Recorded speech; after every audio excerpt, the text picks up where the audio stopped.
खूप दिवसानंतर वर्गमैत्रीण भेटली. तिचा नवरा तिच्याजवळ राहत नव्हता. तिने घरी नेले आणि ती म्हणाली, "या रानात दुष्काळ पडला आहे रे.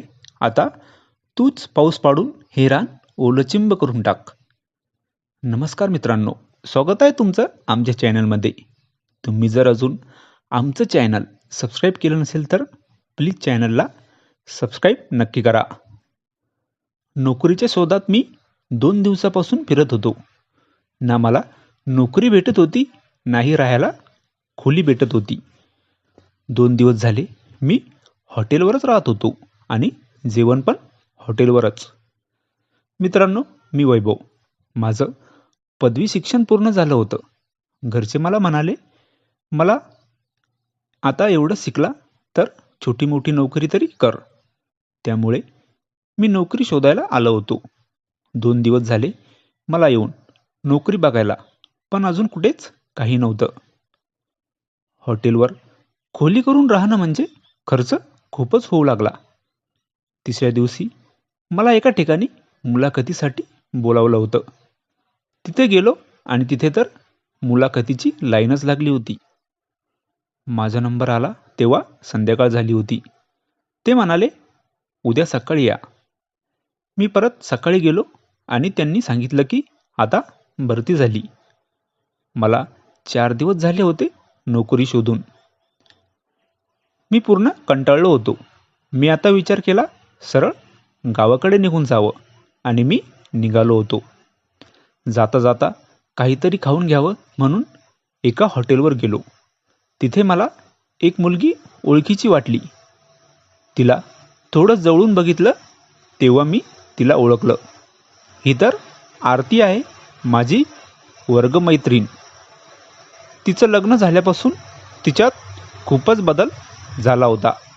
त्यामुळे अगोदर मी तिला ओळखलं नाही. तिचं अजून पण माझ्याकडे लक्ष गेलं नव्हतं. मीच तिला आवाज दिला, "आरती, ओळखलं का मला?" तिने माझ्याकडे बघितलं आणि लगेच म्हणाली, "वैभव, तू इकडे कसा काय?" मी तिला सर्व सांगितलं. आरती म्हणाली, "चल माझ्या घरी." तिने मला घरी नेलं. तिच्या घरी तर कोणीही नव्हतं. मी तिला विचारलं, "आरती, तुझा नवरा कुठे आहे?" आरती म्हणाली, "माझा नवरा माझ्याजवळ राहत नाही, मी एकटीच राहते. पण ते जाऊ दे, तू आता इथेच राहा माझ्या घरी. जेव्हा तुला खोली भेटली तेव्हा जा."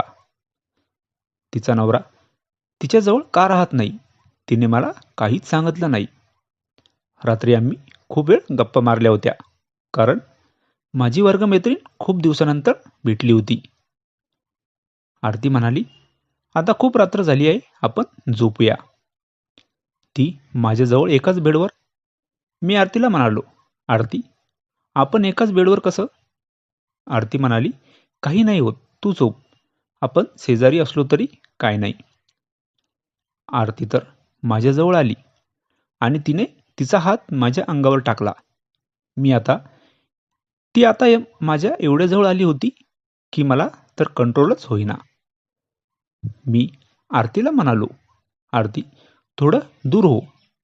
आरतीने आणखीन मला घट्ट पकडलं आणि ती म्हणाली, "वैभव, खूप दिवस झाले माझा नवरा सोबत नाही.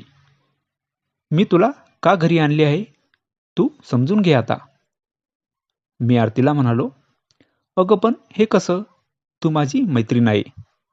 आरती म्हणाली, "असू दे, आता तूच माझ्यासाठी सर्व काही आहे. वैभव, या रानात दुष्काळ पडला आहे रे. आता तूच पाऊस पाडून हे रान ओलचिंब करून टाक." रात्रभर मी एवढा पाऊस पाडला की रान पण ओलचिंब झालं आणि जमीन पण एकदम तृप्त झाली होती. नंतर आरतीने तर मला दुसरीकडे खोली घेऊ दिली नाही. मी तर तिच्या घरीच राहू लागलो होतो. ही कथा पूर्णपणे काल्पनिक असून वास्तविक जीवनाशी काहीही संबंध नाही. ही कथा फक्त मनोरंजनासाठी आहे. मित्रांनो, कथा आवडल्यास चॅनलला सबस्क्राईब करा. धन्यवाद.